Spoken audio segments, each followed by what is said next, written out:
Después de más de un siglo de conflicto territorial, mientras el mundo enfrentaba las atrocidades nazis, el Perú bombardeó e invadió sorpresivamente el territorio ecuatoriano. Fue una invasión planificada durante más de un año con entrenamiento y apoyo armamentístico norteamericano.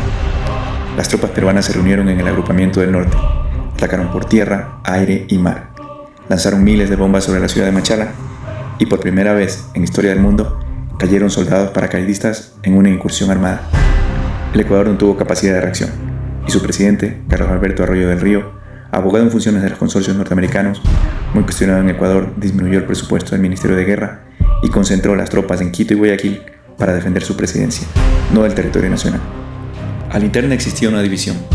Mientras el presidente era pro-norteamericano, el canciller Julio Tobar Donoso era el más nazi de los políticos latinoamericanos. Para ese momento, ya había sido condecorado por Hitler y el Ecuador pertenecía desde hace varios años a la Operación Bolívar, el plan del Tercer Reich para controlar Latinoamérica. Sus principales empresas, medios de comunicación y propaganda estaban influenciados por los nazis, llegando incluso a prohibir el ingreso de judíos y a decretar leyes eugenésicas. El presidente Roosevelt era el principal proveedor de insumos para la guerra, pero se resistía a entrar directamente en ella, mientras el FBI le informaba de la gran red nazi en Sudamérica. De pronto, un martillazo nipón.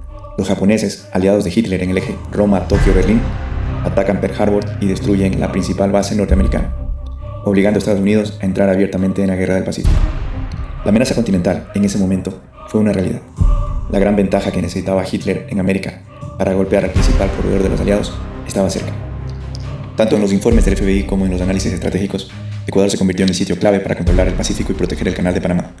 La misma noche del ataque de Pearl Harbor, el embajador norteamericano en Ecuador visitó el Palacio de Carondelet y acordó con Arroyo del Río la ocupación de las Islas Galápagos. En pocos días llegaron las tropas norteamericanas a Baltra y empezó la construcción de la base Beta, con una inversión de más de $200 millones, y mientras tanto, las tropas peruanas habían avanzado hasta situarse apenas a 70 kilómetros de Guayaquil. En enero de 1942, Somerville Wells, secretario de Estado de los Estados Unidos y mano derecha de Roosevelt, convocó a una cumbre de países latinoamericanos para firmar la Alianza Panamericana para la defensa del hemisferio en Río de Janeiro. Las cancillerías de Ecuador, Argentina y otros países no querían adherirse por la pugna nazi que libraban a la interna y porque la Operación Bolívar era más fuerte de lo que se pensaba. Arroyo del Río permitió que Tobar Donoso presidiera la delegación ecuatoriana porque su suerte ya estaba echada. Siendo el más nazi de los cancilleres, Ecuador fue como un cordero al matadero. Pese a eso, fue a pedir ayuda a Washington. Al resto de la delegación le robaron las maletas en Lima, la única escala para llegar a Río de Janeiro desde el Ecuador. Tobar Donoso resistió hasta el último momento, pero Wells y la delegación peruana fueron implacables. Si no firmaban, perderíamos todo el país y nadie iba a hacer nada para detener a los invasores. Los territorios invadidos y pretendidos por Perú correspondían exactamente al mapa de prospecciones petroleras que el Standard Oil norteamericana pretendía. Por otro lado, los yacimientos ecuatorianos estaban concesionados a la Shell, empresa que tenía un pacto secreto con el nacionalsocialismo. La triple derrota se consumó. Se firmó el Protocolo de Río con una pistola en la cabeza, lo que anula la validez de cualquier tratado según el derecho internacional. Esa misma madrugada, Ecuador perdió una enorme reserva petrolera, perdió la mitad de su territorio y fue forzado a firmar la Alianza Panamericana en contra de las potencias del eje. Pero no solo fue una triple derrota. Nuestra historia se partió en dos y una herida enorme se abrió en el orgullo nacional.